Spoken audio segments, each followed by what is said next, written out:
Richards Bay Mineral Terminal will suspend all cargo going to its facilities. That's due to congestion.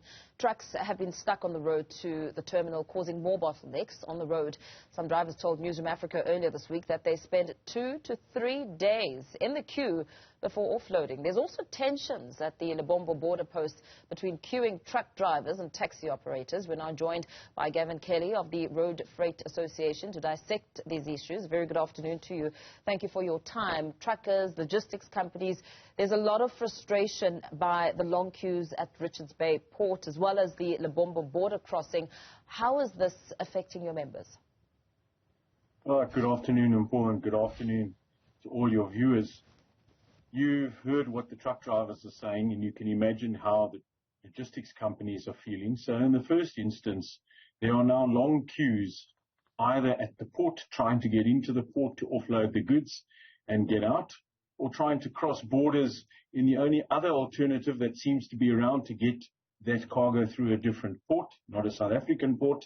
So there are huge delays, and those delays are not good either in terms of security. There's been a flare-up at the Lebombo border post this morning. At the moment, that seems to have quietened down, but there are still concerns that's going to turn nasty a little bit later again tonight with threats of certain people returning.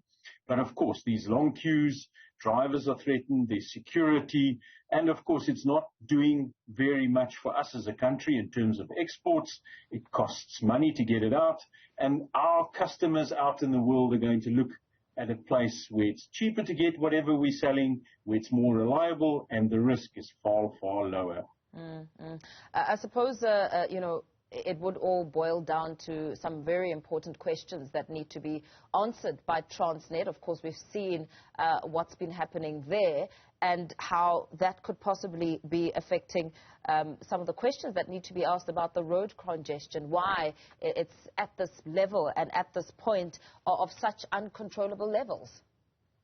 Well, Mpho, I think you've hit the nail on the head. The first question we need to ask ourselves is, how did we get here? How did we not see ourselves getting here? And when those first signs started to raise their heads, how did we not fix them? Now there's this scramble to try and remedy the situation, and there's this talk about stopping trucks going through Richards Bay. Oh, that's all good and well. So what do we do with them? How did we allow the various things in that port to get to the situation where we can't move? Could we have not have managed it? More importantly, are we going to have quick fix situations that in their own process bring other unforeseen challenges? Or are we going to have long-term sustainable solutions that will ensure that this won't happen again or won't continue to happen? Where do you believe the crux of the problem is when it comes to this level of frustration that we're seeing?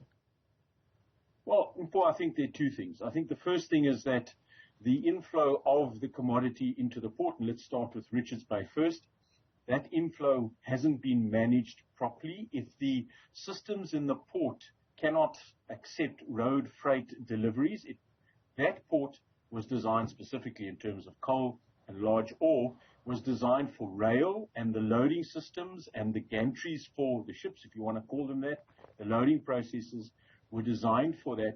Then we needed to have to stagger the trucks coming in.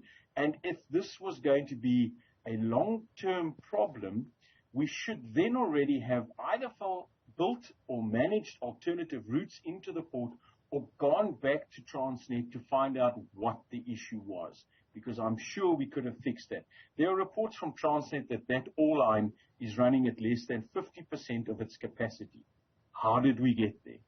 If we look at order in terms of Lebombo, there are a number of small things we can fix, and the association, the RFA, has had long discussions with SARS, and there are a couple of solutions that we're going to bring into play to remove these long queues. There it's a little bit more difficult. There is another country that we need to go through, and we need to get them to play at the same sort of level that we're playing at. And I think we probably need to see whether we can't, without playing Big Brother, try and assist them with whatever they need. The Transnet port terminals, I mean, how are they falling into the picture when it comes to some sort of solutions to this escalating problem? Well, if you look at their letter, Mpo, they have said, well, we can't handle this load. There are too many trucks coming to the port, and we're now going to stop those trucks coming in terms of those commodities. So one would have really wanted them at some time back to have said, all right, we can't handle this. Let's talk to the origin, to where this ore is coming from. Perhaps we should stage from the point of origin that you manage those flows. And if it's only, and I'm just picking figures, please, if it's only 20 trucks a day that we can deal with, then we only allow 20 trucks a day. 20 trucks a day are on that route. We don't take the 500 or 600 or whatever volume it is. There would be, at the initial, there would have been a slowdown, but there would have been a continual process. Trucks could have flowed in and out quite swiftly. Now you have these long queues of trucks standing all over the place.